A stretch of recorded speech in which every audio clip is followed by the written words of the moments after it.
Hey, what's up, guys? Welcome back to Muscle Minds with Scott Stevenson. I'm Scott McNally. Today, we discuss PED science that you should know. So we talk about some of the studies behind steroids and growth hormone. And if you guys have any questions about this stuff, then comment below. We'll tackle that stuff on the next program. If you learned something today, then show us some love, hit the like button, and be sure to subscribe so you can keep up to date. We have a lot of bodybuilding education here, and the more you learn, the better you can be at bodybuilding. Thank you to our generous sponsor, TrueNutrition.com, for supporting everything we do. All right, guys, let's get to Scott. Well, this is it's a 3-part 100th episode, so it's the 102nd technically, but this is, I kind of waited to the end. I wanted to get through what I think is sort of the more important stuff, the training, nutrition. This is the stuff that everyone seems to love because it's thought of sort of as a magic bullet.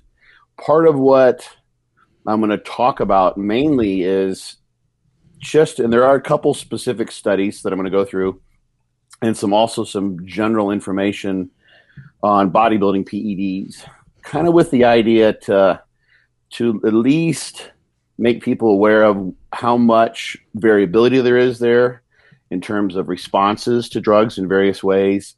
So some of this is sort of a genetics-based thing, and some of the things we don't really know that people seem to sort of presume right off the bat related to gear and growth hormone. Those are just the two that I've decided to pick because we only have so much time. So with that, we'll just dig in. It will be self-explanatory as we move along. All right, sounds good, man.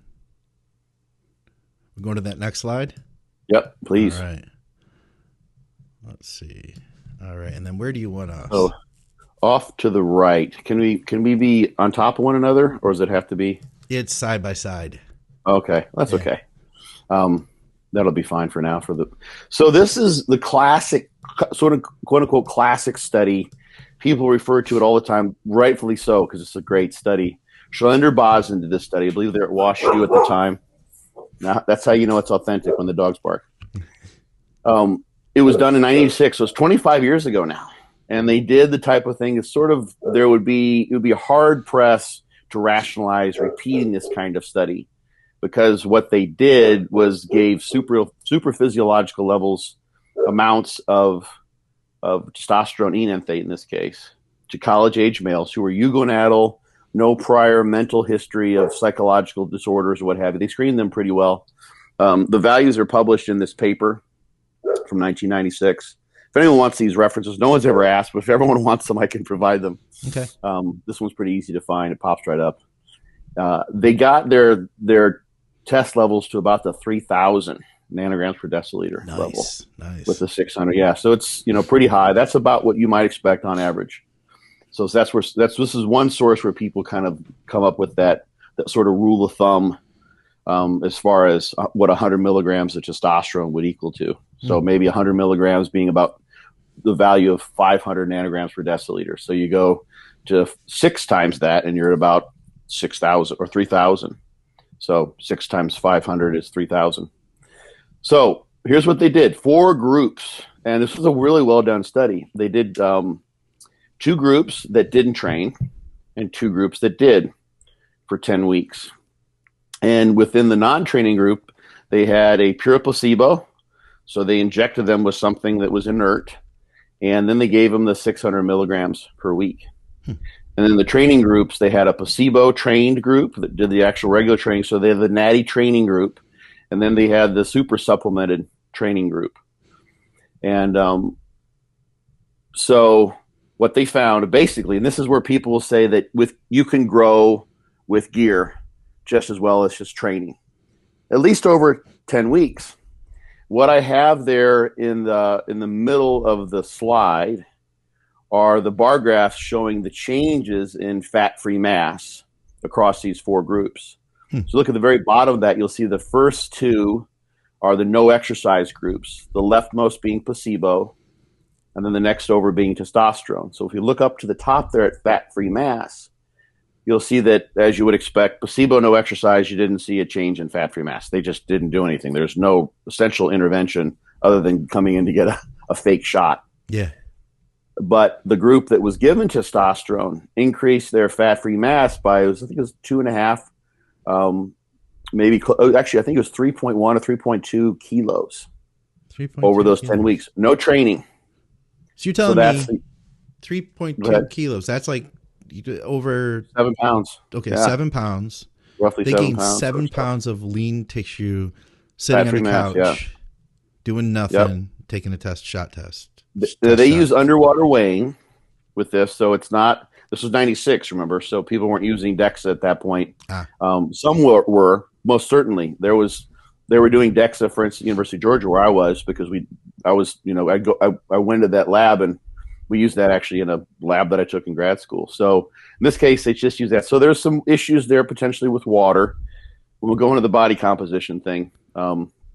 It's possible they may have actually underestimated that if there was a bunch of water retention, but substantial. Wow, yeah. And if you look, then keep reading from left to right in that top set of bar plots, there's a placebo group that trained, and they had a significant increase in fat-free mass as well. You can see numerically it was a little bit less, actually, but statistically it was not. So there's a lot of variability there, of course, substantial variability. But as you would have expected, you look to the far right, so the upper right corner there, you see the greatest impact on fat-free mass came from those who both trained and got the 600 milligrams of testosterone enophate per week. So basically we've got doing nothing, no drugs, no change. Yeah. In terms of fat-free mass, you're getting an increase with just the drugs or just the training, and you're getting close to double that if you combine the two, training with drugs. So the next two set of bar plots are triceps cross-sectional area and quadriceps cross-sectional area. Same kind of pattern. Interestingly enough, there was an increase in triceps size in the drug-only group with no training that they didn't see in the exercise group. So their arms didn't really grow there.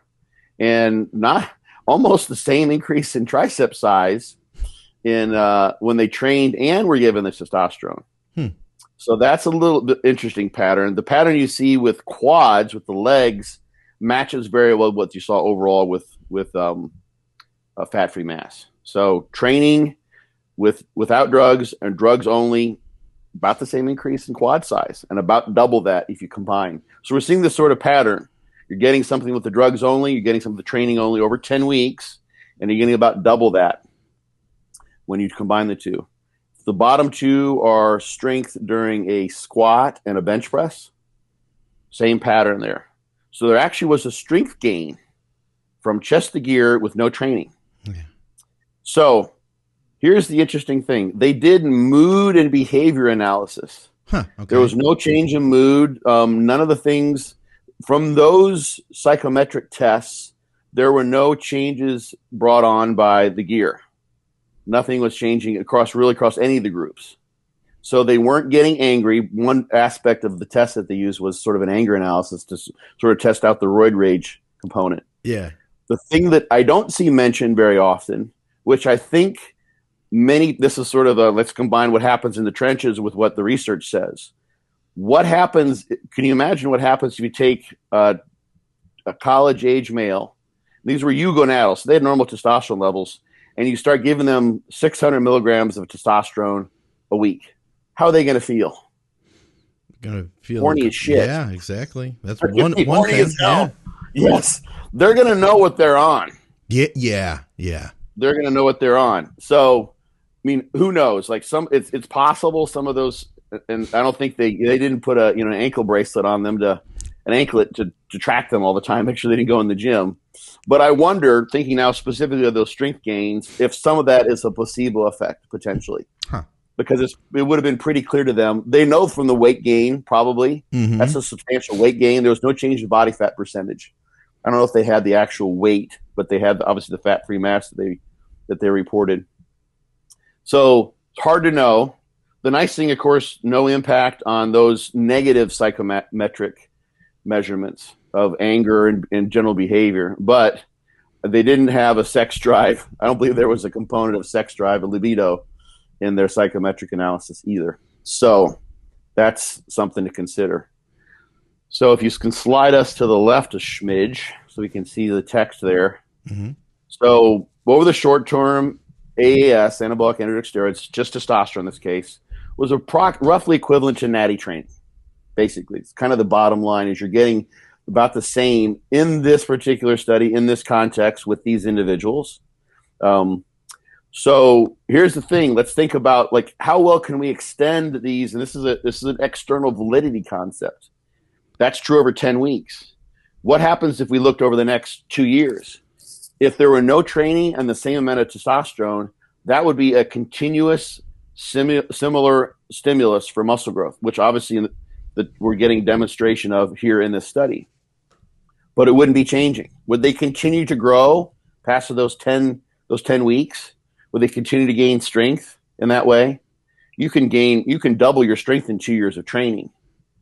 I doubt they would have doubled their strength just staying on that testosterone dose. Because guess what? There would have been no progression in the stimulus. That's what we do with training. And of course, food, et cetera. There's a progressive overload component there. So for folks to take this study, and this is what is sort of implied and suggested, and say that testosterone or gear is equivalent to training, generally speaking, over the long haul, over the course of many years, doesn't match with what can be concluded and inferred from this particular study, because this was a 10-week study. This was not a 1 year or 2 year study where they had them training. Eventually, the natty training would have superseded what happened in those 10 weeks, which I imagine were plateauing about the time at the end of the study. 10 weeks is a nice time to, give the drug an effect to accrue that fat-free mass, et cetera. The strength gains, we'll talk about placebo here at the very end, of course, one of my favorite topics. But the strength gains, I imagine those would have also plateaued. If those come from fat-free mass or muscle mass, that makes sense. They'd be a little bit stronger.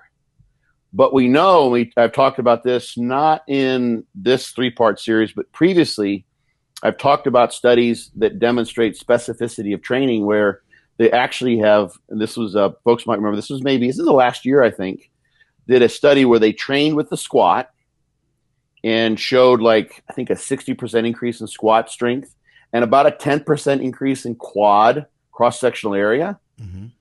The strength gains on a leg press, which is a similar movement, and that's a compound pressing movement. You're using the hips and the knees, ankles. You're using all the muscles of the lower extremity to drive the weight. The strength gains were cut in half. Not nearly, it wasn't exactly a squat, but similar. And then when they took those individuals who had bigger muscles, 10% greater quad cross-sectional area, mm-hmm. and tested them on a knee extension, there was no increase in size, in strength, excuse me. I remember no that. Increase in strength. Yeah, I remember that, right? That was crazy, man. Yeah, it's kind of wacky. So more muscle doesn't necessarily mean more strength. In this case, one would presume that the muscle was contributing to strength. And it does make sense. These aren't gigantic changes in strength or size yet. But it's very possible that there's still a placebo effect at play there, in my mind at least, given what I know would happen to someone who's all of a sudden given 6 times normal testosterone levels. And even if it's not affecting them in the same way as it would initially, like after that first shot, they're out on the prowl, they're going to every nightclub, within walking distance. And that may have faded over the course of those 10 weeks. They still know what they're getting if they figured it out, because they've got something in their sex drive libido that's changed substantially, which is very, very likely. So that's sort of a weakness there.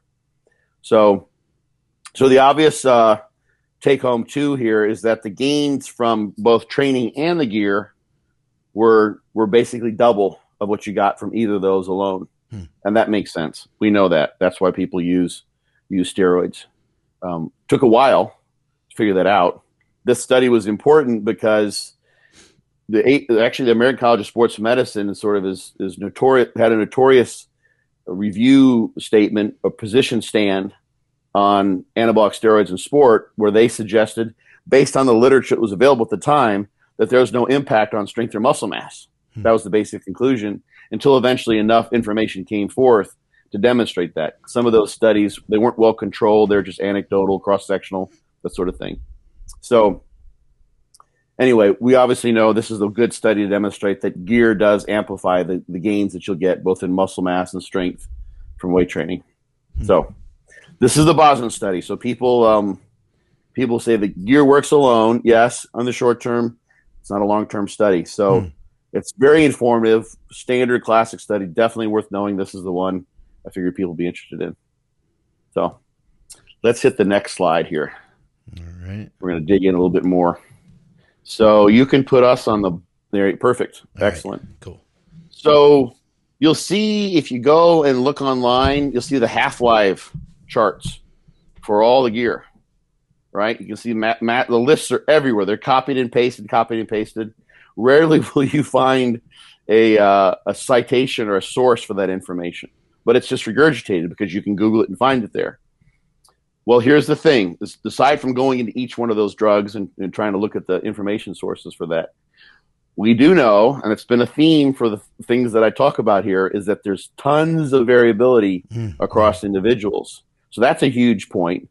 But first and foremost, actually, there's tons of there can be substantial variability, at least, depending on how the drug is formulated and where the drug is administered, and how it's administered.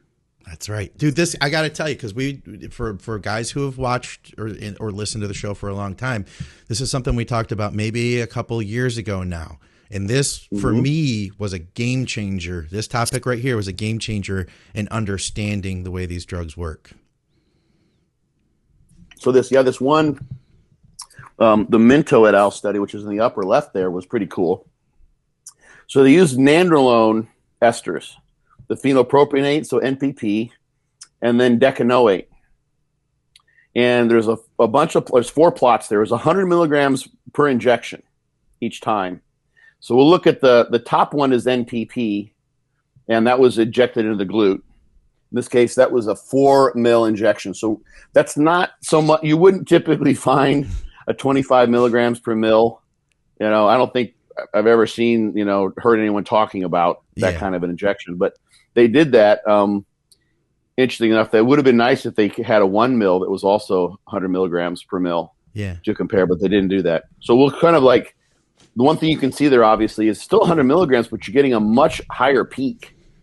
And in this case, phenylpropionate is supposed to be pretty fast. It's elevated a good bit, even 5 days afterwards. So that's sort of interesting.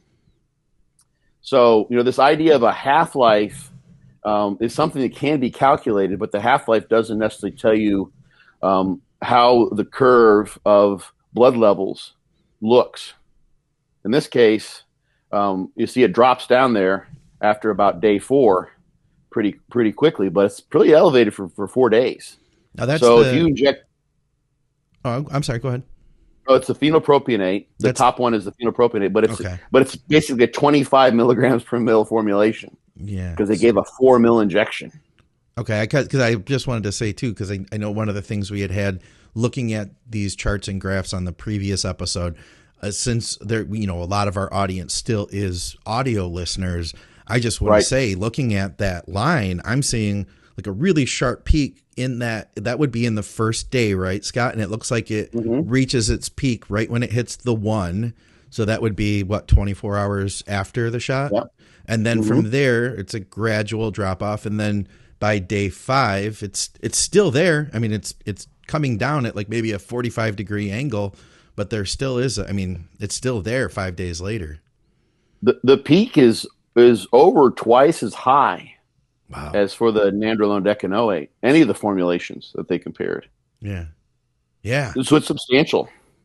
The other thing to consider too, this is 100 milligrams of the gear, of the substance. The phenylpropionate has the phenylpropionic acid is much smaller, so it contributes less to the total weight of the molecule. Okay. Nandrolone phenylpropionate, because the decanoate's a larger molecule, 10 carbons long, I believe, as the name suggests. So a larger percentage of that 100 milligrams is actually nandrolone.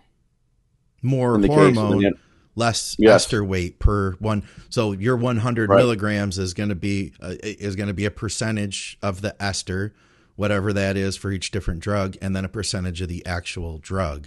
So it's going to be a lot higher there. That makes sense. Yeah. So that's part of what's going on there. And I guess I can transition to this because this is a question. This came up on that the podcast with Dave where you guys covered Anadrol. I think that was the It's in the topic there. Yeah. So generally, there's several studies that have demonstrated this. It's seen in animals. It's the generally supported and understood way in which the basic understanding of pharmacokinetics, what the body does to the drug or what happens to the drug in the body as it's making its way through its path before and on the way to interacting, in this case with the androgen receptor, is that the main reason why we have these different esters, and the main reason why they have different half-lives, is because the residence of the drug in the body, at least as the active drug, not a metabolite that's been broken down, but the residence of nandrolone or testosterone or whatever anabolic steroid has an esterified fatty acid on it, is dependent upon the length of that fatty acid, the size of that molecule, which basically anchors it to it's lipophilic, so it's like a fatty acid anchor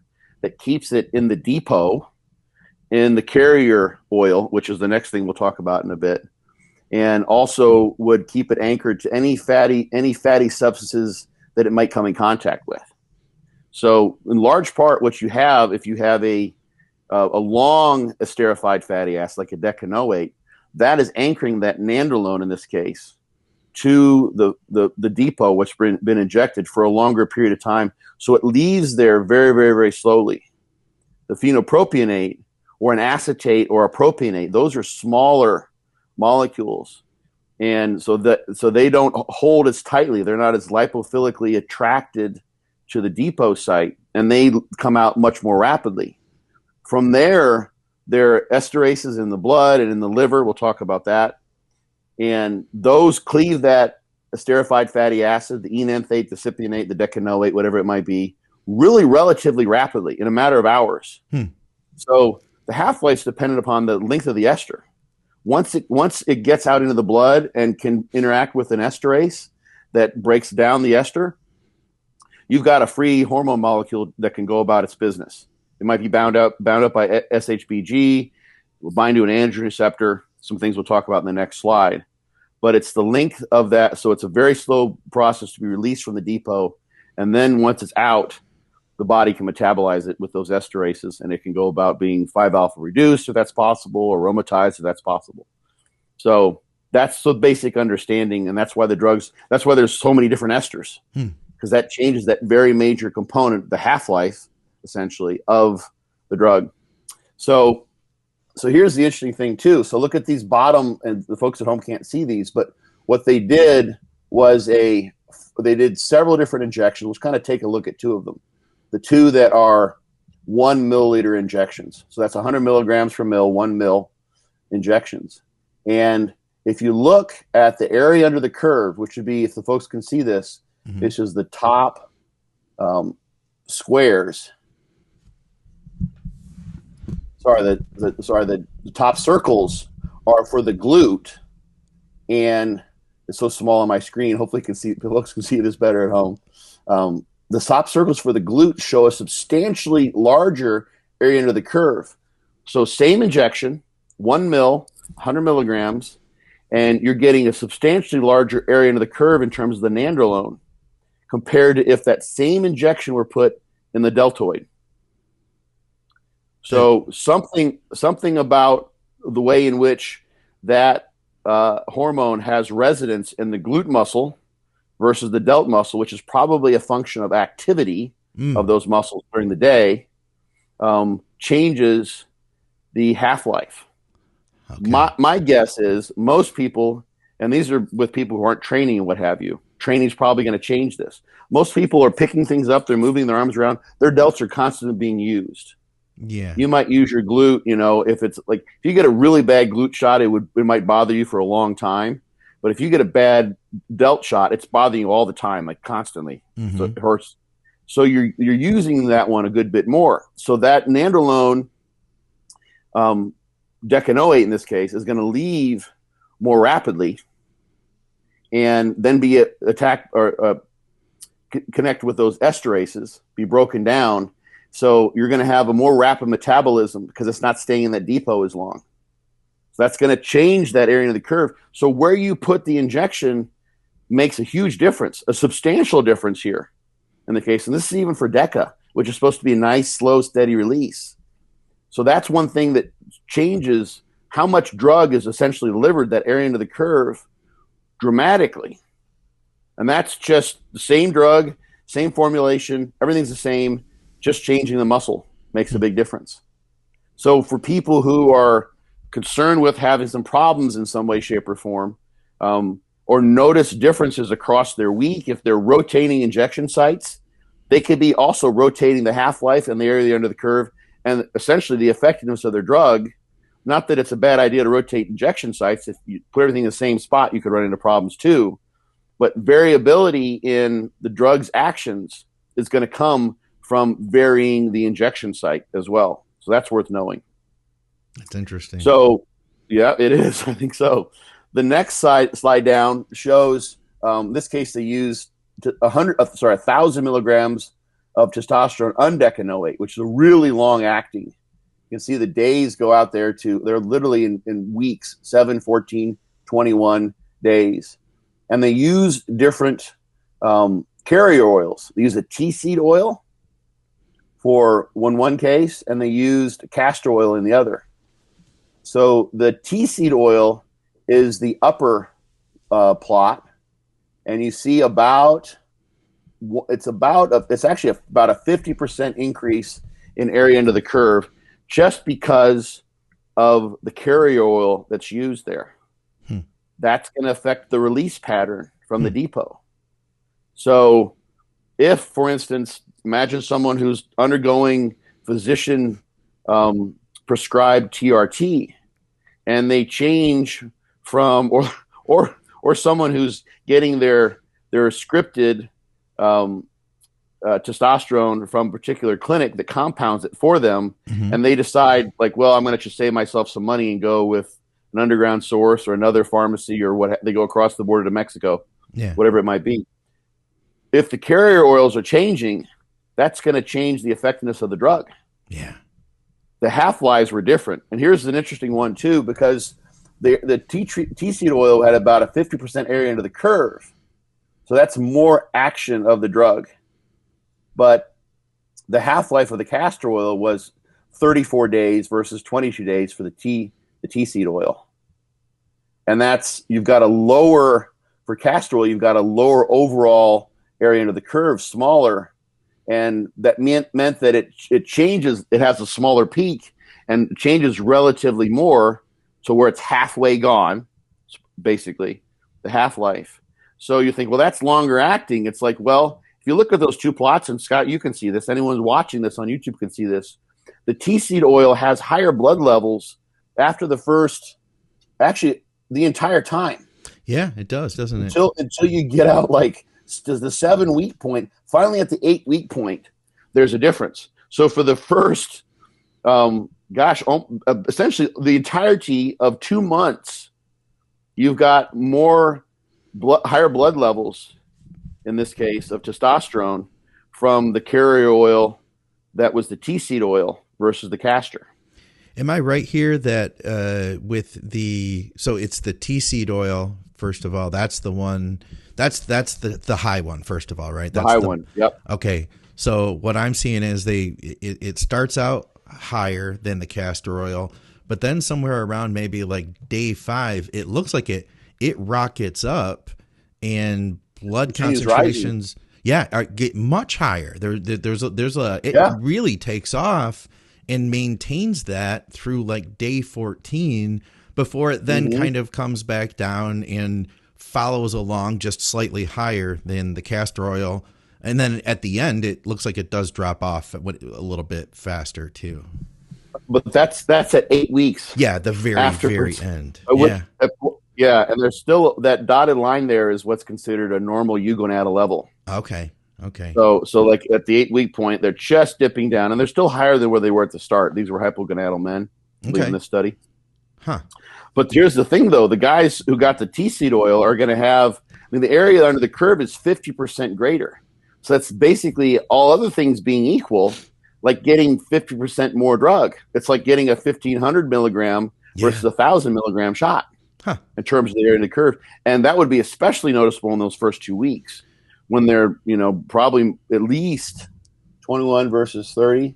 Yeah, 20. They're about 50% higher for week 1 and 2, and then finally week 3 they're coming closer, but there's still a higher amount all the way out to the point where they would then get another injection. Now, I'm not familiar with T-seed oil. I wonder what the viscosity is of that versus castor oil. I know that a lot of the UGL people, they've been leaning toward like really thin, as they call it, smooth, shots. Right. And that they're going to like a lot of MCT oils, EO, these carriers that are super, super thin. I wonder, I'd be curious to know like what the viscosity was between those two oils, and does that have an effect? I understand that's not part of the study here, but I'd be interested. Right. Yeah. I mean, castor is very thick. Yeah, that's what I thought. And so part of the thing, and this information is probably there. I'll go and dig and look. I've looked at this. It's been a while now, but I'll go re-dig in there. And sometimes you find the little rabbit hole. You happen to find the needle in the haystack. Like, there it is, and you go down. But what's going to be important is the viscosity. Mm-hmm. So, like if an oil is very fluid, of course, it's going to generally just leave the depot site in of itself, and with it, it's going to carry. As the carrier oil, it's going to carry the drug too, and it's going to free it. Whereas a really viscous oil, like in castor, is known for that. It's going to stay there, more and form a lump, be in that area for longer, just as an oil depot would. That's kind of the idea. So there's that, but there's also the extent to which the fatty acids in that carrier oil are holding and forming the bonds, the lipophilic bonds that they do with the esterified fatty acid, whatever is esterified to the molecule. So there's a lipophilicity. Fats attract fats, water attracts water. Fats are hydrophobic, water is lipophobic. Fats are lipophilic. They like one another, so the fats are pulled to one another. And the type of fatty acids and fats in the carrier oil are going to alter both the viscosity as well as the extent to which they interact with that esterified fatty acid or esterified fatty molecule. So that's going to, and there may be some differences there. Viscosity may not, I don't know this for sure. This could be easily answered. It's going to depend on what compounds you have and that attraction to the fatty acid in there, and the viscosity is going to change things too. So there's at least two factors there that could be at work simultaneously. Okay. So, but anyway, like substantial difference just with the carrier oil. Yeah. So that's worth, I mean, I don't know, a smart, like it's not like an open market where you have like, competition, but a smart compounder, a smart seller of such substances, might dig in and do, I use the carrier oil that gives you the highest area under the curve, the greatest bang for your buck. Sure. That's what I was thinking too. Yeah. How much substance you're using. It's going to be cheaper that way because you're using less of the active ingredient potentially, or at least you can sell more potentially because you've got greater impact from a given amount of the active steroid that you got in your product. Yeah. So that's big. So you imagine if someone's like, got different sources, and you hear people all the time, like changing sources and running into issues. Some of it's sterility things, that kind of stuff, but things will change. And it may not even be that a certain kind of, or a certain brand or a certain source is under dosed per se. It may be a function of the carrier oil. Yeah, that's what I was thinking. So stuff is great, right? Go ahead. Yeah, that's what I was thinking. Is one guy may have a carrier oil that produces those much higher results, and then you start thinking like, oh, that's much better product as a result. Mm-hmm. Huh. Or so-and-so's test is great, but their nandrolone sucks. Let's say. So that could be a function of the interaction between the carrier oil that they use universally in all their products and the esterified fatty acid for the different anabolic steroids. So a propionate, the lipophilicity or the lipophilicity of a propionate with a given carrier oil may be very different than the lipophilicity of a decanoate with that carrier oil, such that the decanoate doesn't give you a whole lot of bang for the buck, whereas the propionate does, let's say. So there's lots of things, and that I haven't seen. Maybe there's information that is somewhere in like patents and that sort of thing. It's very possible, but it's it seems likely to me that the carrier oil could be potentially matched with the esterified fatty acid or fatty molecule in a way that gives you the most area under the curve for a given dose. So that's another sort of we don't know, but there's definitely something going on there, at least from these data. Yeah. So let's slide us back off to the left there so we can see what's on the right side. So this is one from my talk. I give this when I give the talk, Why You Don't Look Like a Pro. Yes. I've heard that talk. Yeah. So this is you have. So this is comparison of individuals with different genes, a different genotype for the esterase, in particular the phosphodiesterase 7B, which is located in the liver, which cleaves away, in this case, the enanthic acid of testosterone, enanthate, freeing up the testosterone. And these are blood measurements at the before and then 2 days after a 500 milligram injection. And what you have on the left there are those individuals who are homozygous GG. Those are the two genes they have. So you have two genes for this particular enzyme, and those are the lottery losers, so to speak, because individuals who have one or both A genes for this phosphodiesterase 7B are depicted on the right. You can see the baseline levels of testosterone, the black bars, dead on the same. There's no difference there. And that would make sense because your body isn't making esterified testosterone. It's just making testosterone. But when you have to metabolize the drug and cleave away that esterified enanthate, the activity of this enzyme also impacts what you end up with in the blood. In this case, 2 days later, which is about when you see the peak with the testosterone enanthate, it actually peaks relatively rapidly. Half-life might be on the order of 7 days, is what people typically say, but it has a peak early on. Those individuals with the A gene, either one or two of them, have about a 60% greater elevation of testosterone after a 500 milligram testosterone enanthate shot. No kidding. So that's like one guy does 500, who is the lottery loser, and the lottery winner gets an extra 60%. Wow. So that's like he gets to do like 800. Yeah. Basically, he gets a better bang for the buck, higher elevation of his testosterone, simply because of that one enzyme that's involved with all of this. So the bottom line from all of these is that the pharmacokinetics for these injectable anabolic steroids are a matter of the volume that's used. So is it diluted? Is it highly concentrated?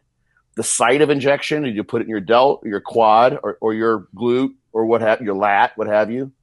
The carrier oil that's used, and there's possibly some interaction of the carrier oil with the actual esterified fatty acid. So the carrier oil might be best for one drug, but not so good for the other. Another.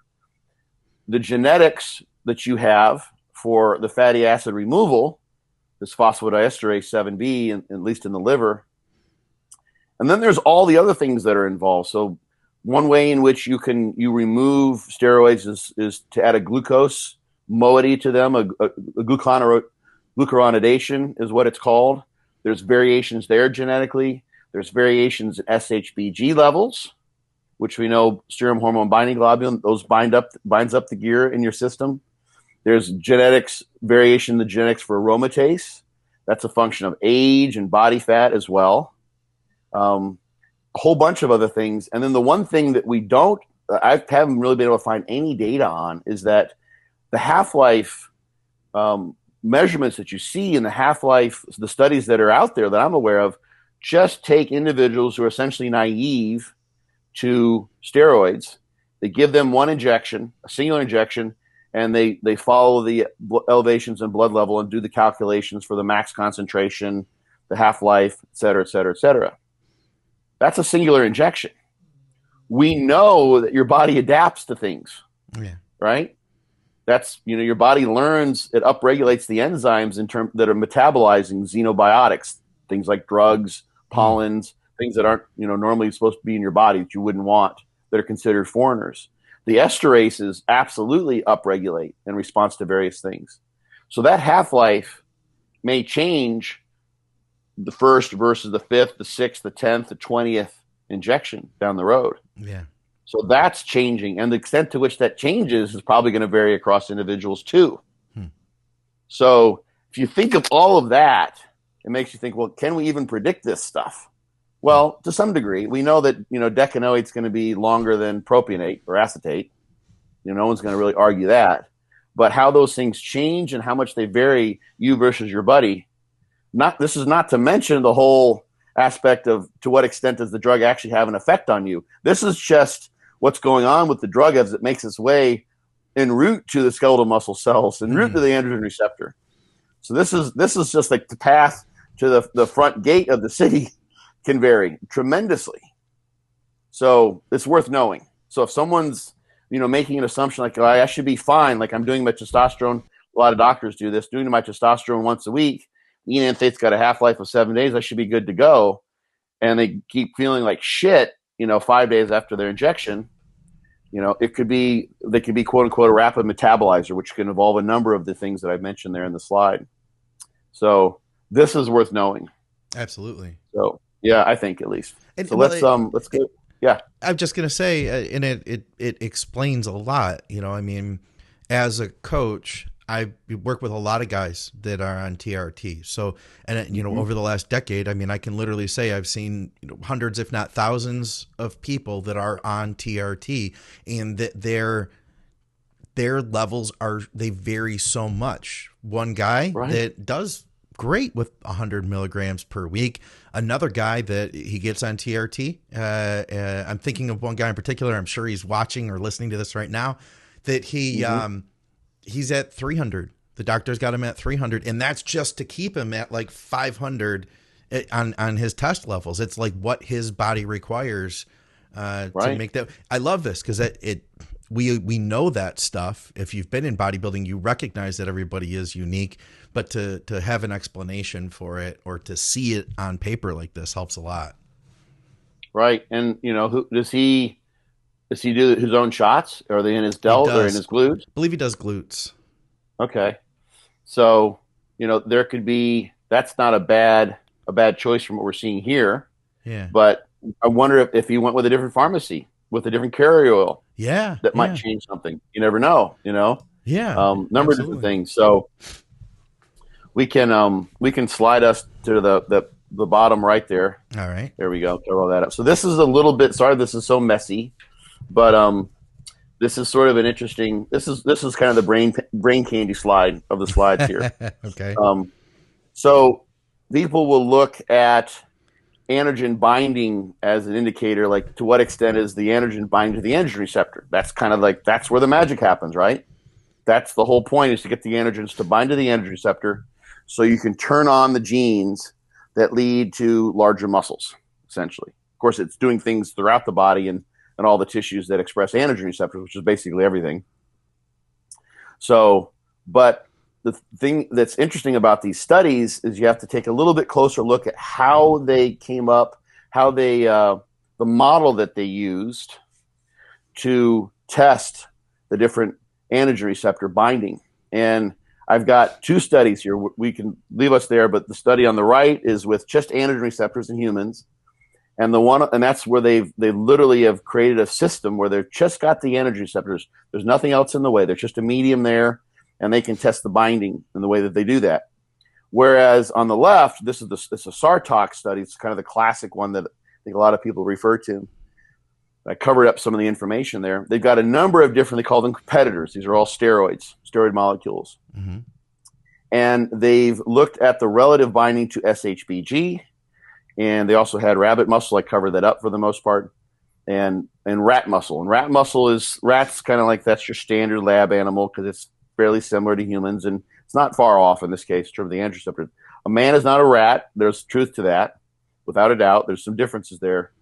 But in this case, what they tested was rat muscle, which has rat androgen receptors in it. But in this case, it was a homogeneous. They take the muscle and they blend it up so they can have, so the androgen they're testing, the steroid they're testing, can bind freely to the androgen receptor, but they also have all the enzymes in that tissue, the ones that are inside the cell and the cytosol, intact, and those enzymes can act on the androgen in the way that they would in vivo, in the actual animal. So, as some background, the classic genomic way in which androgens work is the androgens they're cholesterol backbone based, testosterone based. So they're lipophilic. They can make their way right through a plasma membrane, which is fatty in nature, into the cell. They just kind of float in through the cell. And then there's actually two pieces to an androgen receptor. It dimerizes, so the di, meaning two pieces come together with one androgen on it. And then it makes its way into the nucleus, and alongside with co-activators and transcription factors, turns on all those androgen-sensitive genes. So you have all the magic happening there, at least with the classical way that androgens work at the genomic level. So, but en route from outside the cell, through what's called the cytosol, so the gelatinous stuff inside the cell, there are enzymes there. And in this table on the left, those enzymes are still around. So if you look here, in this case, if you look at that table on the left, number 2 is DHT, and it has a binding affinity. It's all relativized, just sort of for comparison's sake, of 1. So that's kind of the standard. SHBG, DHT binding to SHBG is 1. If you look at its binding, this is in the homogenized tissue with those enzymes, the binding of DHT, dihydrotestosterone, the androgenic version of testosterone that's been 5-alpha reduced, that very one, basically has 0 binding to the androgen receptor. Yeah. Nothing. And that's because there are enzymes in the cytosol that break it down. In this model, those enzymes are intact, and they can act on and break down the DHT before it has a chance to bind to the androgen receptor. There's nothing there. Now, if you see the little line, I've got the lines going from left to right there. I've got, in that second line, I've got the less than 0.01 circled, and if you follow it over to the table on the right, the top line there shows DHT, right? And the leftmost column there is for the binding and its relative binding affinity. So DHT is the standard to the recombinant human androgen receptor. So on the left, the binding in the rat muscle androgen receptor, when all those enzymes were there, was zilch, nothing, undetectable. You go over to the right where it's just the androgen receptor, no enzymes around to act on the DHT. That's where we have 100% relative binding affinity. That's the standard for binding affinity, is DHT. So it does bind the androgen receptor, but only if it can get to it. And so if someone wanted to say, hey, DHT doesn't bind the androgen receptor, they could pull the StarTalk study up and show you that, do a screen capture of that plot, and it would say, look, nothing, zippo. Well, that's true in rat muscle that has those enzymes that break it down. Okay. Obviously, that's not true in the prostate. That's not true in the hair and the skin, the places where people will see secondary side effects to androgens like DHT. So that's interesting. So I'm going to just kind of skip down. There's some cool. This actually shows methyltren. There's actually the second line that's connected. I think we can skip that for now. But what I want to get to mainly is we can come back if we need to the bottom of the leftmost table, where they have there's 5 different. I've highlighted them, 5 different compounds. Okay. And those compounds in order from 11, 12, 13 on to 15. It's Primo, Winnie, D-Ball, Halo, and then the technical name that Dave Crossland doesn't like to use, Drawl. Drawl, naturally. Drawl. Yeah, that's the last one. Green Giants, A-bombs. Right, exactly. So here we have an issue with, in this case, A-bomb, exactly. So these have basically 0 binding affinity to the androgen receptor. And there are no known enzymes that I'm aware of that would break down Winnie, Dianabol, halotestin, anadrol, oxymethylone. But they're not binding to that androgen receptor. but they work Yeah. somehow. And this is what you mentioned on that previous podcast, because what they've done in a similar system is exposed muscle to those D-bol and Winstrol in particular. And they can, and this is what you're talking about, sort of lighting up the muscle. They use a model where when those antigen responsive genes are activated, you actually also express a photoluminescing molecule that creates literally light.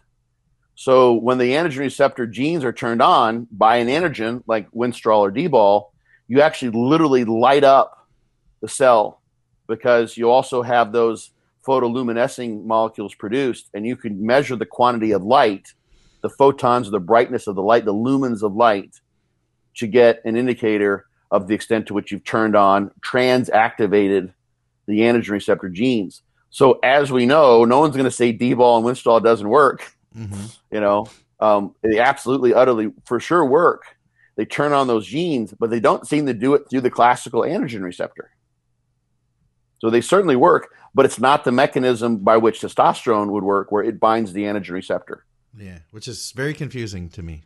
It is. Well, and I've got another, I didn't send this to you. It's too complicated, but there's also other ways in which the androgens can work.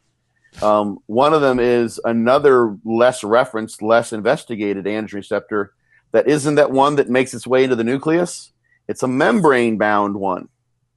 You tend to see that in things like neurons. So the orals in particular, think Superdrol, Anadrol, the ones that have an impact on your brain, your psychological state relatively rapidly. Literally, people use those as pre-workouts for that purpose. They'll take an Anadrol or a Superdrol, or Halo is a prime example that powerlifters would use to try to get amped up. Those act relatively rapidly. That's how plasma membrane receptors work.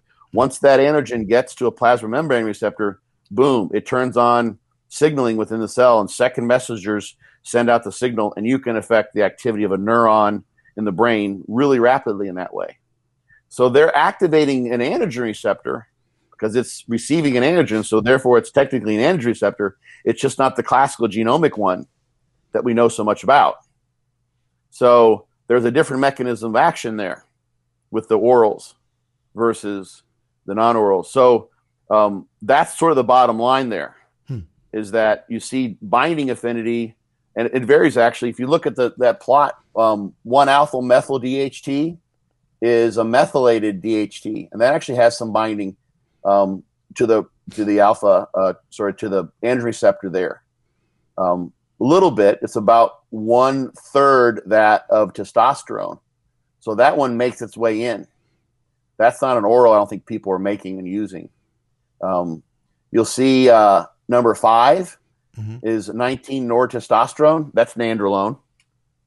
So that one binds just by itself in this rat muscle equally to testosterone, which is just above it. About 1/4 the amount that you see with methyltrianolone, which is the standard. So methyltrianolone is methyl. It's miberolone or methyltren, basically. So let's move our pictures to the left again.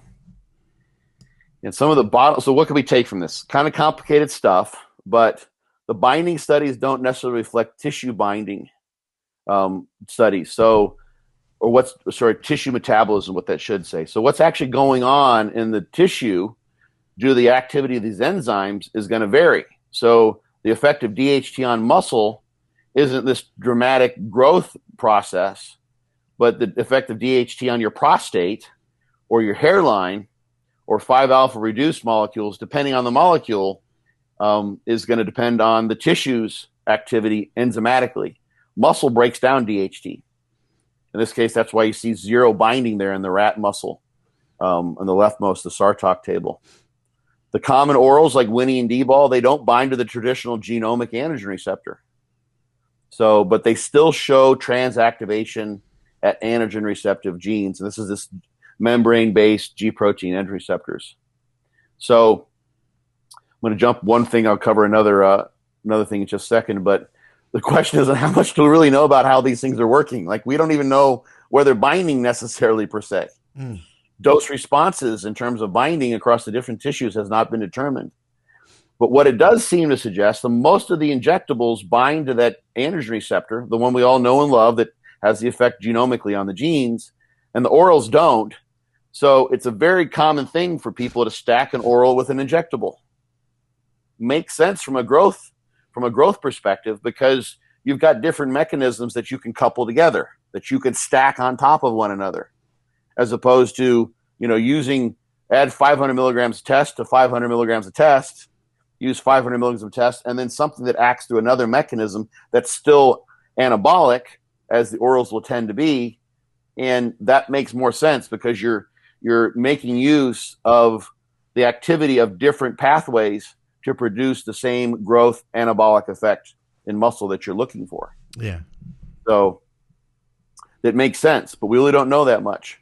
One thing I'll add too that I didn't, it's a whole other slide, but there's high, and I've talked about this here, I think too, there's high variability in the binding affinity of the androgen receptor across individuals. There's a couple of different sequences. One of them in particular codes for the glutamine amino acid, and the length of that sequence, it can be like 8 to like 30 or so amino acids, changes the shape of the androgen receptor. And when the androgen receptor is a different shape, it's kind of like the lock and key hypothesis. The extent to which the androgen will bind to that androgen receptor is going to vary. So we've got the lock, so to speak, and if the lock is changed, one key will work better than another key. If a really good lock with high androgen receptor, at least testosterone receptor affinity, will work really, really good when the key that's coming in is testosterone. And it would, you think, would work well with other androgens that are like testosterone, like anabolic steroids are. But there's some possibility that for someone with an androgen receptor with a lock that's shaped in one direction might do better with keys that are better suited to that person's lock, meaning steroids that work differently and better for them versus someone else. Some seem to work universally. If you can't grow on, DECA and D-ball, then, might as well give up, as they say. Dan Duchesne supposedly said that for the first time. Did he? But some people find, I believe that's where that, supposedly, that's what I've always heard, is that he was the person who kind of said that. But some people do really well with certain androgens and others don't. Yeah. And there's reasons for that. There's the unknown, like what's actually going on in terms of the pharmacodynamics, what the drug is doing in the body. And that's going to vary because we aren't even sure which androgen receptor it's binding to necessarily. So how it's going about those things, all the other aspects of the genetics, including the androgen receptor itself, is highly variable. And that's just the classic genomic androgen receptor. There's going to be variations probably with the membrane-bound one as well. So if you're ever wondering why there's so many opinions on which gear works best and how much you need and what have you, it's because of this in part, like the pharmacodynamics, which think of androgen receptors and androgen receptor binding, and the previous slide, which is the pharmacokinetics. So thinking of all those possibilities, not to mention someone's lifestyle, their training, their food, and everything else, but just the drug-related stuff. Imagine someone who won the lottery. They've got a really high androgen receptor affinity for androgens. So they're getting good binding, good transactivation. That's true for both the membrane-bound and the genomic classical nuclear receptor. They've got the right enzymes for producing the high area under the curve for stripping that esterified fatty acid. So they got the A genes for the phosphodiesterase 7B. They happen to use the right carrier oil and they inject in the right site for them. They got all those things lined up. They're going to do pretty dang well. They're going to blow up. Take someone else with poor genetics, poor choice of injection, carrier site, blah, blah, blah. That person could be almost a non-responder, relatively speaking. Sure. So these are some reasons why, kind of a brain candy thing, these are some reasons why things can vary for individuals. Let's hop ahead to the next one. So this is growth hormone. Very controversial to some degree. Some people think it's the nectar of the gods, and then others are like, yeah. So I'm going to touch on some of those things. Just just to try to help people understand why it might be that some do better than others. So on the right, I've got a plot there. It's the somatomedin hypothesis. So this is the basis for the reason why a lot of guys like to look to their IGF-1 levels, when they're using GH. So the way in which it's thought that GH, in part at least, mediates growth is that it is a somatomedin. In fact, it used to be called somatomedin C before they termed it growth hormone, because one major way in which growth hormone exerts its effects on growth and its anabolic activities is by causing the release of IGF-1 in the liver. So that's what you see in the plot there, the pituitary gland releasing growth hormone, and then it stimulates the liver to produce IGF-1. Then the IGF-1 goes about its business in the body. There's numerous binding proteins, sort of very complicated system. GH binds to bone directly. There are GH receptors there. The idea that GH has a direct effect on skeletal muscle, it does seem to enhance protein synthesis. There's not a lot of strong evidence, at least in the research, that it's some giant mass builder. Mm-hmm. Talked about things with GH and how it may help people gain because they've got greater fat loss with it, or they got an effect on fat metabolism, which allows them to eat more and possibly use that energy to grow from. But as far as GH, a GH receptor where GH would bind and do things directly to skeletal muscle, that's a pretty iffy proposition. There's only a couple studies that have demonstrated direct effect on skeletal muscle per se that suggests that there's a GH receptor there, and only one that I can find. There might be a couple others of many where they've not been able to actually isolate a growth hormone receptor in skeletal muscle. Just not there for the most part. So it's doing indirect things in terms of fat metabolism and IGF-1, I think, which are probably bringing about its effect. So that means there's lots of potential for variability in intermediates. For instance, if you're using growth hormone, everything else is the same, you'll get an elevation in IGF-1. But if you're dieting down, you would expect IGF-1 to get low because IGF-1 is a relative marker of nutritional status. If you're hypocaloric in a caloric deficit, your IGF-1 is going to go down. Growth hormone might not be enough to bring that up to where it's elevated outside of normal ranges, which is what people are looking for to know if they have legitimate growth hormone. And the extent to which that happens varies. So just a real quick, there's not a particular study here, it's just some real quick ideas about growth hormone. I'll try to move through this quickly. There's a good bit of information there. If you could slide us maybe to the upper right. Okay. That would be best, I think. Yeah. So actually there's two major growth hormone isoforms. There's a little bit bigger one that's 22 kilodaltons in size. That's the one that you'll get if you're buying pharmaceutical growth hormone. There's another one that's a little bit smaller. There are dimers, like 2 growth hormone pieces that you'll find in the blood, as well as fragments, all of which can have activity. So we're just using one of the numerous different forms of growth hormone. There are at least 2 different growth hormone binding protein versions with different affinity for those. That's another source of variability. In fact, the gene that codes for the growth hormone receptor is also used to code the proteins for the growth hormone binding protein, both of which, of course, bind growth hormone when it's received by the receptor or bound to the binding protein. There's one variation in that growth hormone binding protein that seems to be a better one to have. It confers better growth in dwarfs when they give them growth hormone. And it also means that in people with acromegaly who produce too much growth hormone, they have better glucose tolerance. They have a lower BMI, so they tend to be leaner. Generally speaking, that's what the BMI would suggest, and their insulin levels are low. That growth hormone receptor gene doesn't seem to affect adult growth in individuals. But in people that have excess or have been administered growth hormone, that's the better growth hormone receptor to have. Growth hormone antibodies form. Highly variable. In some studies, it's none when they looked at it. In other studies, up to 60% of individuals given that growth hormone produce that. Wow. That table that's just below where you're sitting right now shows it's from that Rougeau et al. 1991, and they looked at a number of different studies. The leftmost column shows the number of individuals out of the total subjects they studied, and the number of individuals that had produced antibodies to genotropin, somatrem, humatrope, Novo Nordisk, et cetera, et cetera. And so those bottom three studies, nobody produced antibodies. In the top three, number of people did. One of the studies was 10 out of 46 individuals. It's higher than even in other studies. How long those antibodies stay around also varies. So the problem with an antibody is that that's your immune system way of targeting and binding up a potential hazardous molecule. It's a xenobiotic. It's not something that's good.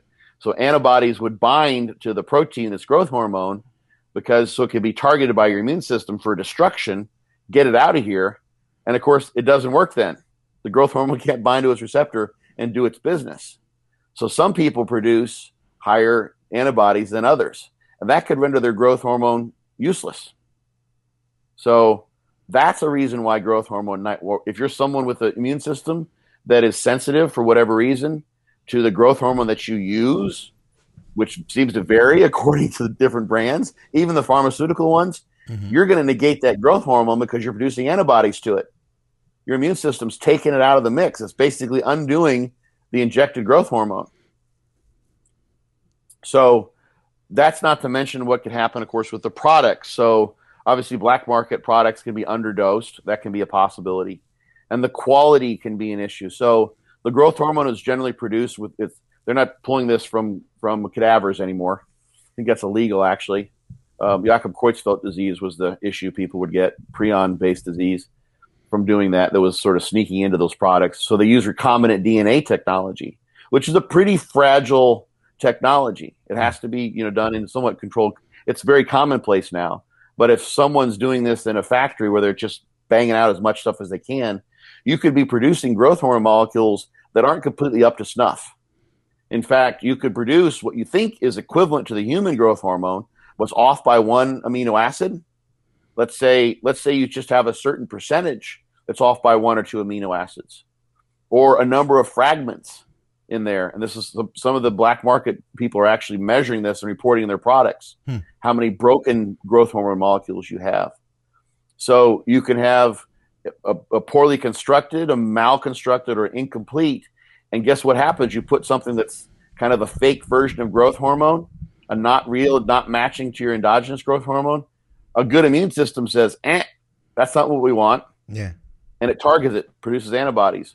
Or it could be that with that one wrong missing amino acid, or X percentage of your growth hormone that isn't the complete molecule, those fragments are completely inactive, or that malformed growth hormone is completely inactive. It's a faulty growth hormone molecule. So your immune system picks up on that. And guess what? If the immune system happens to find something in that faulty growth hormone that is the same as in a regular growth hormone, it's going to probably start producing antibodies to your own growth hormone too. That's a possibility. That's right, man. So then now you've really screwed yourself. You've injected a screwed up growth hormone that sensitizes your immune system to your own growth hormone as well, and you become growth hormone deficient, at least until some point in time when maybe those antibodies are gone. That's a possibility, theoretically at least. Yeah. So storage can be an issue if you get something from overseas and it, sits, in customs or what have you for a month. You can have oxidation, deamination, potentially cleavage, so the protein could break down. You can have the amino acids can deamidate, so they can lose part of their nitrogen containing of the part of the molecule, or they can oxidize. So those are going to change the shape of the growth hormone, trigger the immune system, or just mean that it doesn't fit well with the growth hormone receptor. Then you're screwed. So those are all possibilities, either genetic or because of the product, that can change the results that a user would get with growth hormone. So again, information for you to know. Not that you want to go out and just try to sample every growth hormone product you possibly can, but there is some roulette here, so to speak. Absolutely. To some degree. Yeah. So that can be why it's a lot of the very, very common perception that, farm grade growth hormone is so much better than black market stuff. It makes sense given this. to some degree. Even though there's possibility of antibody formation, even with farm grade, at least you're avoiding those handling and those production issues, storage and production issues that can create a product that, at worst case scenario, is just relatively ineffective, or best case scenario, relatively effective, and worst case scenario also triggers your immune system to basically completely block any growth hormone signaling if it's doing its job and taking out the growth hormone your body's producing. Yeah, I can't remember what brand it was. Dave Crossland had spoke to someone who was with a manufacturer, and they said that to this day in the UK, they have never found growth hormone that was produced from their facility that was on the underground market. That everything they had found, like on the underground market, were imposters. They were counterfeits. Which really? I thought that was interesting. I can't remember which brand it was, but it's all fakes. Yeah, nothing, yeah. And that's not to say that there wasn't real growth hormone in it, but that there's big business in not to try to trick us, but to actually trick pharmacies, or to trick hospitals, pharmacies. They're getting that are getting that stuff by the pallet. We're just getting it, or I shouldn't say we, but people and us as in bodybuilders are getting those products that were, tricking big companies, basically produced by the mob, or whoever out there. Yeah. One of the things that Jordan has talked about, which was really, really smart, he had a connection, someone who had the lab equipment to do, at least on the gear, I believe, maybe even on GH, to actually measure molecular weight. Yeah. Measure, get an idea of the configuration, the number of the purity, just the purity, I think, generally, as well as the number of fragmentation that you'll see. Nice. In growth hormone, as well as the gear, because that's the thing. You could even have, let's say, a supplier. This is something that I think Latch talked about that they try to do. They do the bioassay for growth hormone a lot on that site. Yeah. Where people will go in and they'll do a 10 IU growth hormone injection and time their blood work. So it's about three hours after that injection, and look at the growth hormone levels in the blood, which you can do just by ordering that assay for yourself. But a lot of those sponsors there, a lot of people are selling black market on that site and other places. They have lab results, assay results for their product. Mm-hmm. But who's to know whether they're making those up or not? That's been a point of contention I've seen, right? Sure. So it makes you think, wow, like they're really going the extra mile. But is it an independent third party? Truly, is there such a thing? In the black market, right? I mean, these are people you don't know. They go by pseudonyms. Obviously they're trying to make as much money as possible. And who has the wherewithal? I mean, Jordan went about doing that, but most people are not going to I'm going to buy, I don't know, $500 worth of growth hormone. I'm going to spend $2,000 testing it. True. True. It's not going to happen. Yeah. You kind of have to rely on people, I think, rely on communities, and they know, message boards, people that they trust. And at the end of the day, though, you are obviously still taking the plunge yourself. Yeah. And the thing with growth hormone, just it seems there's the title of the slide was "Why So Controversial." Some people really are highly responsive to it. Yeah.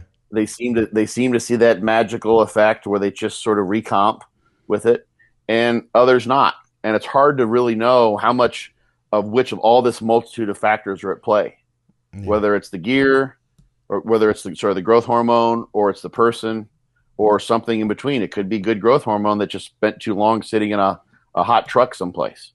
Yeah, right. So, but this is worth considering. So last one, yep, we're almost there. So here's the big, and this study I've talked about a multitude of times. It's one of my favorites. It's a placebo study that Gideon Ariel did back in the 1972. So this is the one, University of Massachusetts. They took the athletes who had done the best during a competition to see if they would be entered into a study to test the effectiveness of Dianabol. So literally, steroids had just been outlawed in 1970. This was 72 when this was published. So it was about that time. And of course, that in and of itself puts in your mind that, okay, there's a reason why these are illegal now. There's a reason why, they're... By sport? What's that? By sport, do you mean? By law. 70s. I didn't realize that steroids were made Oh, I see. So they were Controlled prescription. substance. I gotcha.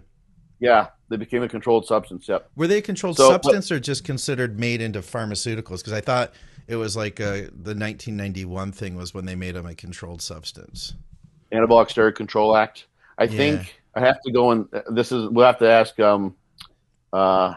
Rick Collins maybe. Okay, because I don't want to. I don't want to get in any trouble here. We get some YouTube people that just tear you apart. The Anabolic Steroid Control Act maybe shifted the scheduling that they were in, but I think that's what it was. Yeah, and I don't. But in 1970, it became illegal for anything other than prescription. So maybe that was it basically. Okay. But the point of that is that they were under a scrutiny of the federal government, which creates an allure. Of course, they become a forbidden fruit, and people were starting to become aware. The Eastern Bloc athletes have been doing this for a while. This is a big deal. There's something there to be said. And when these athletes, actually the ones that did the best in this sort of pre-training period, who won the right to get into the study, and you see those data there on the left, I'll get to that in just a second, they brought them into the health center to give them the proper screening, let them know what the potential side effects would be of these highly potent drugs that they were about to get. All of which, of course, set them up for expecting massive gains, of course. So they had this competition, and then the winners went to the testing period.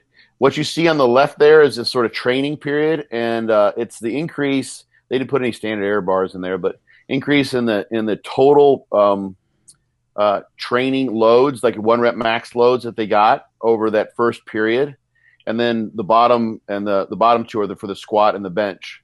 So that was 8 weeks, and you can see the increases there over those first 8 weeks.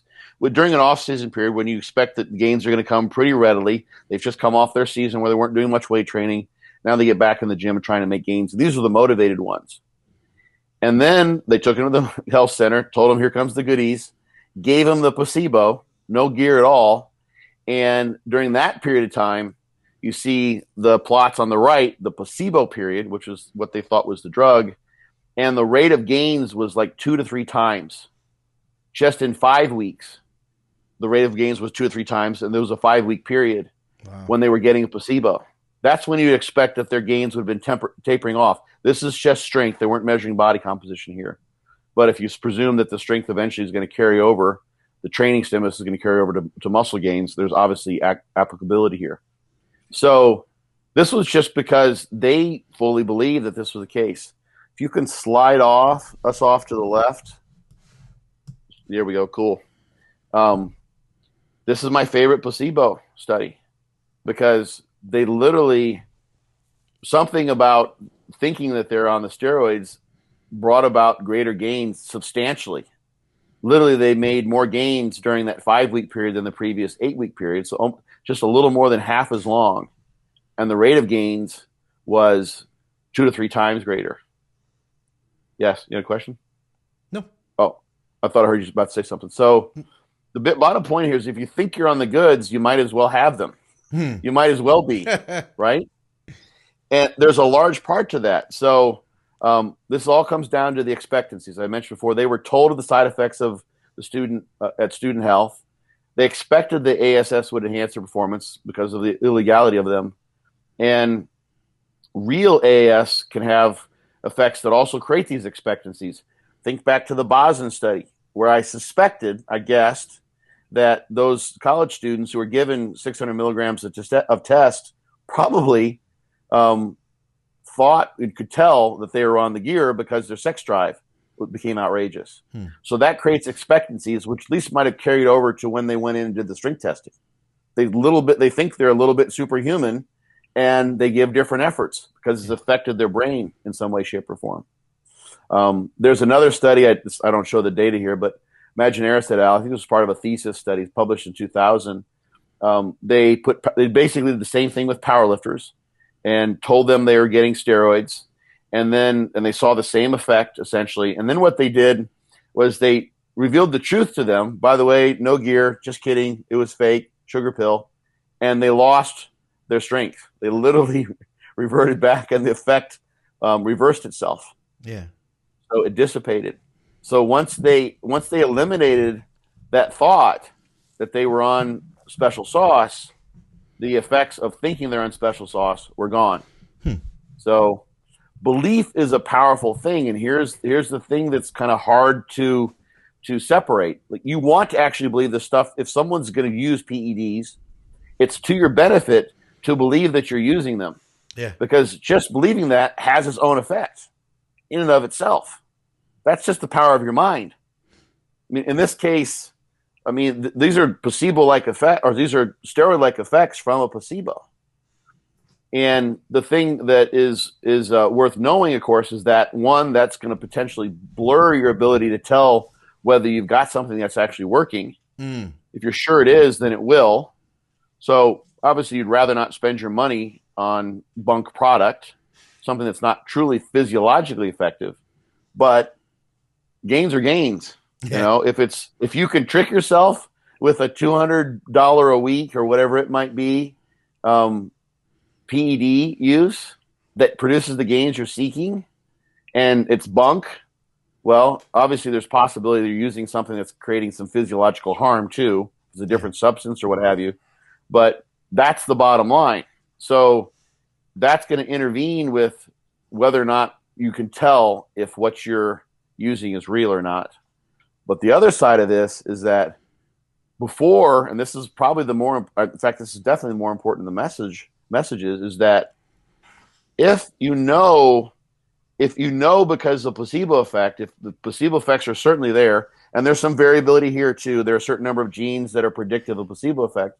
But if you're someone who's amenable to that, then there is something in your mind that you're not harnessing. Yeah. My thought would be two choices. Harness that power of your mind first and foremost before you go to using drugs, because we know which one's the easier way out.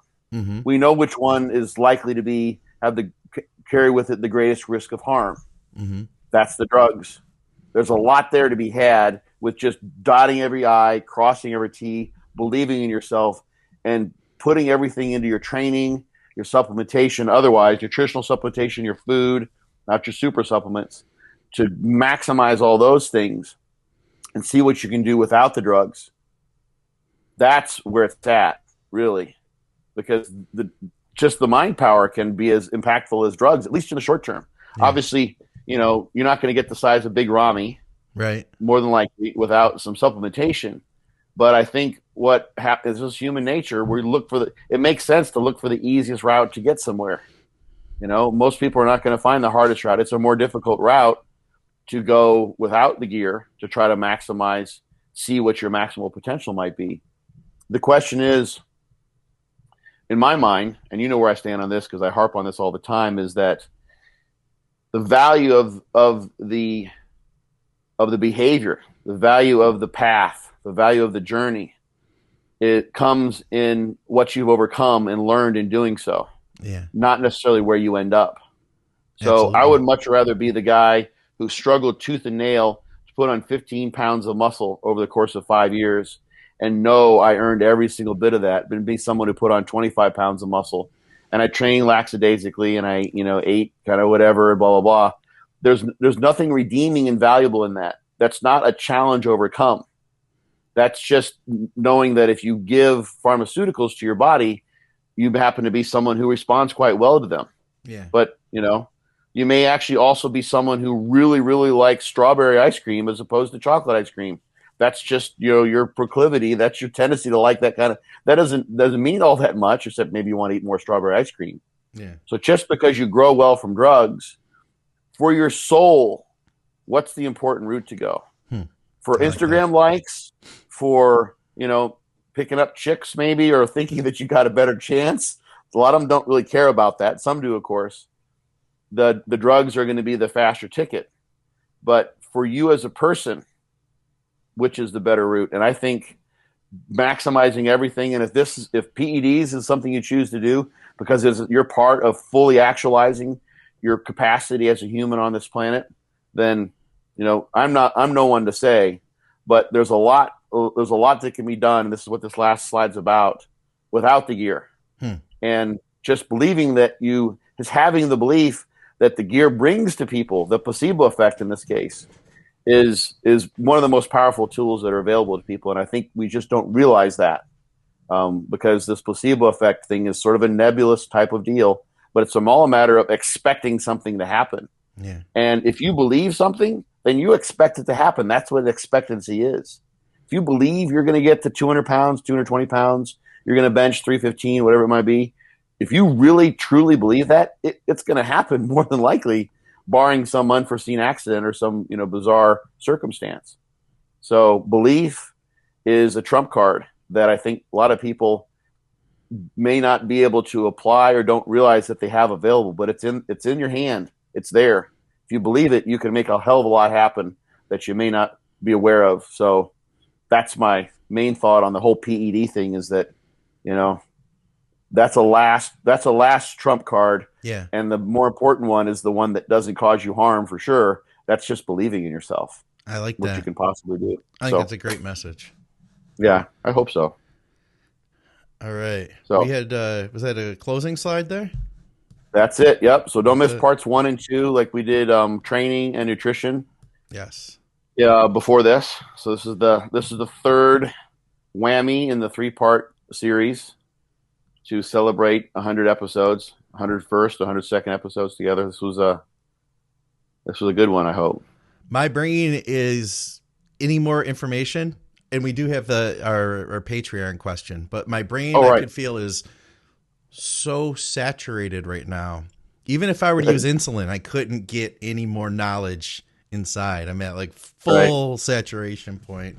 Let me see if I can pull this question up though, because I know we did have some stuff that came up from here it is. This is from Daniel.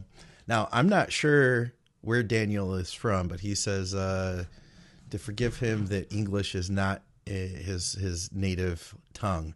That said, his English seems pretty freaking good to me. He says, for Scott Stevenson, my cardiologist wants to put me on a calcium channel blocker. I read some conflicting data about whether it does or does not affect strength in the gym. Some say it does, others say it doesn't. I would love to hear what Scott's opinion is on calcium channel blockers, especially in relationship to performance in the gym. I'm trying to get my pro card next year, so I'm very concerned about this. He also adds, I have very bad asthma, and I believe that ACE inhibitors are not recommended for people with asthma. And I want to say shout out to him too for supporting us on Patreon. Anybody else who wants to help the shows out, I'll put the link down below. You can check that out. Every $5 helps to pay for stuff like the programs we use and our memberships to SoundCloud and all that stuff. So what do you think here, Scott? Listen to your doctor. I'm not a doctor, nor do I play one on the internet. So, because there's probably a reason for that. I'm guessing it's a blood pressure thing here. So, I'll just address the calcium channel blocker. So, I'm pretty sure what Daniel means by, and he said strength in the gym is not like 1 rep max strength, which is kind of the definition of strength, the hoity-toity exercise science definition of strength. But it would more than likely impact his performance in the gym. The idea of a calcium channel blocker is to impact your heart and your heart's pumping ability in a way that will reduce the blood pressure. Oh, okay. So I won't go into the cardiodynamics of the deal, but calcium channels are involved with calcium-induced calcium release in cardiomyocytes, and calcium is what is triggering the actin and myosin to produce the contractions in your heart. So if you're blocking a calcium channel, you're blocking the entry of calcium to bring about that process, essentially. So there's going to be an impact on cardiac performance, on your heart. And if you're doing, especially kind of a high volume, short rest interval type of training, without a doubt, you're going to probably see some impact on your performance. You just won't be able to get your heart rate as high. You won't be able to pump your blood in the same way. And that's important.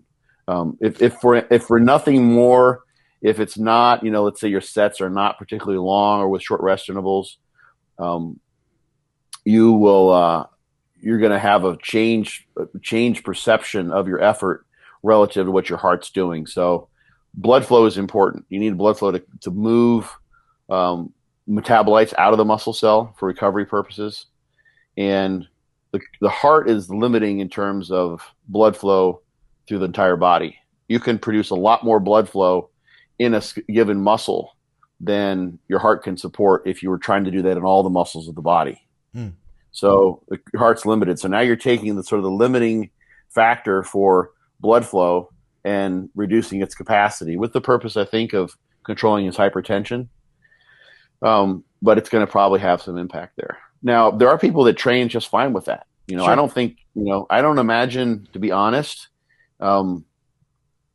unless, I would imagine he'd be able to train just fine, probably, to make the type of gains he wants to make. First and foremost is his health. If he's got a high blood pressure, there's all the health ramifications come with that. Take care of that. That's super important. So listen to the doctor. But that's just a physiologist's perspective on the impact that a calcium channel blocker would have on his performance. Yeah. I don't even know that's ever been studied directly. I haven't looked. Honestly, that one I have not looked. But that would make perfect sense. Anything you're doing, they've done a lot with beta blockers. It's very similar. So if he wants to dig in the literature, he could go to Google scholar.google.com, and put in beta blocker exercise performance, and that will limit your heart rate, max heart rate, substantially and impact performance, especially during aerobic exercise. So if he's got more of an aerobic type of way of training, high volume, keep it moving, get and maintain a pump until the pump is gone type of training style. Or if he's just does a lot of badass full body, squat, deadlift, leg press types of training. Yeah. Where his heart rate's, close to or equivalent to what its max is, that's going to be impacted. So he would notice it there. So yeah, there's that issue potentially, but you also want to live to compete too. So yes, if the doctor's telling you, your blood pressure is out of control, and talk that over with your doctor. That's a very specific question. He may have elevated hematocrit. It may be that he's someone who gets high blood pressure, hypertension when he has polycythemia. So, maybe bloodletting phlebotomy would be a good deal for him. We don't know where he lives, whether that's a possibility. So, talk with your doctor about those options. Yeah. I had to use a blood pressure medication at one point when I was pushing my body weight up. My blood pressure was going up. And I had issues with the first that we tried, and I expressed to my doctor, I said, I don't want this to affect my training, and so she listened to me on that. We tried something, it didn't work. We ended up going to lisinopril, which worked fine for me, and so obviously you guys know I'm not a doctor for sure, but I'm just sharing my experience that lisinopril didn't affect me whatsoever.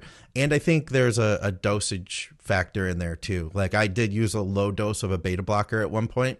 It helped my blood pressure just fine, and it didn't it didn't interfere with my ability to do cardio or anything like that. So I think it's because it was just a really tiny dose was all I needed. So if he did go that route and use a calcium channel blocker, maybe his doctor would have him on such a small dose that it wouldn't matter anyway. So if you didn't like what you were getting, you would know, right? You would know. You'd be like, man, this just isn't the same anymore. It's not as if you would go on with life and not realize it and just not make gains. You would be able to tell in the gym, Right. Yeah. That's you're right. That's a very good point, is that he's wondering if maybe there's going to be some invisible impact on his gains he's not aware of. Right. This case he's going to be able to tell. Yeah. He'd be able to I just can't push it in the gym the way I like to be able to. Yeah. So, the only way to know is to give it a shot and then go back and see his doctor again. Hopefully that's a possibility. There are some countries and some medical systems where getting you to see your doctor is like an act of Congress. It's very, very hard. And you get in there, hopefully you get it all done with one shot, because the next appointment's going to be 6 months later. Right. Hopefully he's not in a situation like that, but absolutely. Yeah. Good luck, man. If you do find another route, get back to us, let us know. And that way we can spread the information for similar people who may be in similar circumstances to yours. I also want to mention, guys, that, some of the stuff we talked about, a lot of the stuff, you can find in Be Your Own Bodybuilding Coach, Scott's book. By the way, you're good, man. You're good. Jeremy That's Jason slick. competed this weekend. He did his warm-up show, and he looked fantastic. Did he? Okay, because he wasn't going to do it for a while, but then did they find another location or something? Yeah. So okay. I feel like I gave him a nudge because he was getting ready for a natural contest here in Michigan. He looked incredible. It looks incredible. The show got postponed from, we're recording this in April, got postponed to June, and then they said they weren't going to have the pro card in it anymore. So he was going to compete this weekend, and I had said, hey man, although you can't compete at that show, there is an NPC show. So we jumped in that, and he got to do this test run. He looked fantastic. And he's planning on doing a show. I believe it's in 8 weeks from now, maybe less. No, it's in May. So it's coming up. And that will be in Chicago. He's going to be able to still compete for his natural pro card. And he did his own diet. He followed Be Your Own Bodybuilding Coach, Scott's book, for basically the whole thing all the way through, including the way that he did his test carb up. His test peak week and now his peak week. And I'll tell you what, man, he nailed it. He maybe could have been just a tiny bit fuller, I think, but it was so marginal that he was at that like 97% point, I would say, where maybe he could have gotten to 100 if he tried a little harder, or maybe he could have messed it up. So it's like, it really was that. And I would call that perfect. You know what I mean? I would call hitting 97 to 98, 99. If you can hit that every time, you're better off than shooting for 100% and then spilling, So it was, if you're in great shape like he is, glutes are in, low back looks crispy, everything looked really good on him. So congratulations to his package. Using the book, go to byobbcoach.com. You can also go to Amazon, get the hardcover like I have.